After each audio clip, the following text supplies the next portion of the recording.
ખાસ કરીને ગુજરાતમાં ચૂંટણીઓ જાહેર થઈ ગઈ છે, નગરપાલિકા મહાનગરપાલિકાની જે ચૂંટણીઓ છે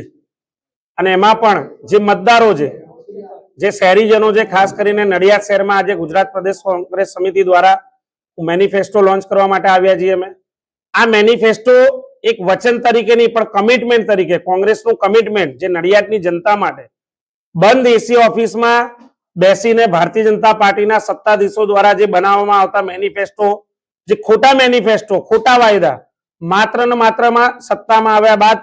જે ભારતીય જનતા પાર્ટીનું ભ્રષ્ટાચારનું મોડેલ છે, એ ભ્રષ્ટાચારનું મોડેલ નહીં પણ ડોર ટુ ડોર કેમ્પેનિંગ કરીને કોંગ્રેસ જનતાના દ્વારે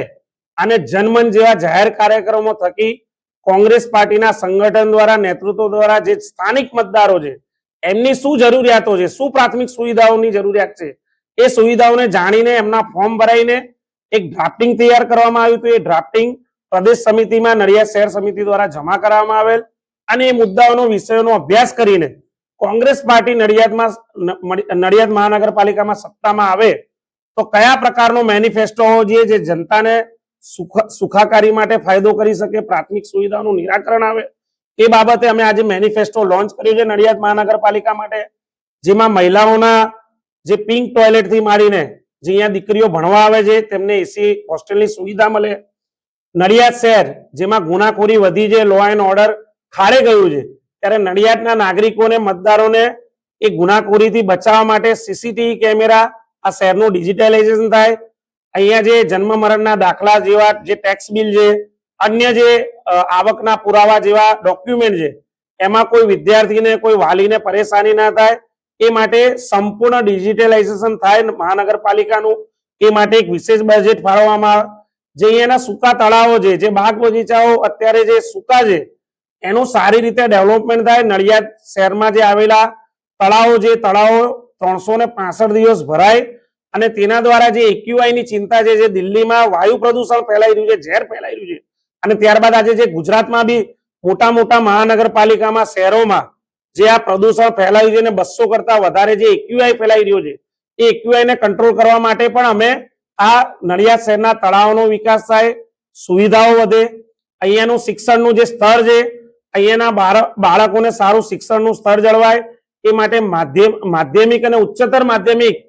અંગ્રેજી માધ્યમની શાળાઓ ખુલે એ માટેનું પણ બજેટ ફળવાય, એવું કોંગ્રેસ પાર્ટીનું કમિટમેન્ટ છે. આરોગ્યની બાબતે આપને માહિતી આપીએ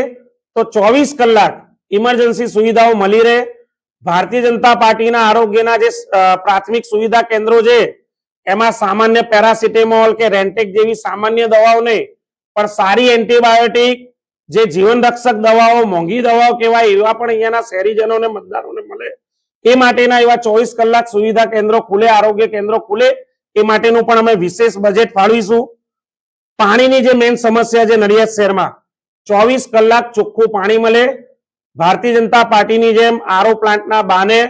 ખોટા વચનો, ઠાલા વચનો આપવાની બદલે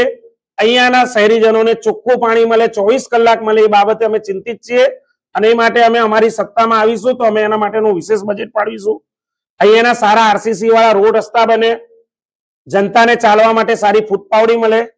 જે લારી ગલ્લાના દબાણો છે, દબાણથી શહેરીજનો પરેશાન ના થાય એટલે એવા દબાણોને અમે, એવા જે સ્થાનિક રેકડીવાળા છે એને અમે, જે વર્ષોથી લગાવનાર આવા રેકડીવાળા છે, એનો અભ્યાસ કરીને, એનો સર્વે કરાવીને એ લોકોને જે કોમન પ્લોટ હે કોર્પોરેશનના,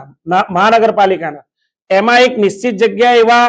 લોકેટ કરેલા જે બજારો છે ત્યાં આગળ અમે એમને ટોકન પદ્ધતિથી ત્યાં આગળ અમે એમને ધંધો રોજગાર કરવા માટેની સુવિધા આપીશું, જેથી ટ્રાફિકનું પણ ભારણ હળવું થાય, શહેરીજનોને પણ નડતરરૂપ ના થાય અને એમનો ધંધો રોજગાર પણ ચાલે. એ સિવાય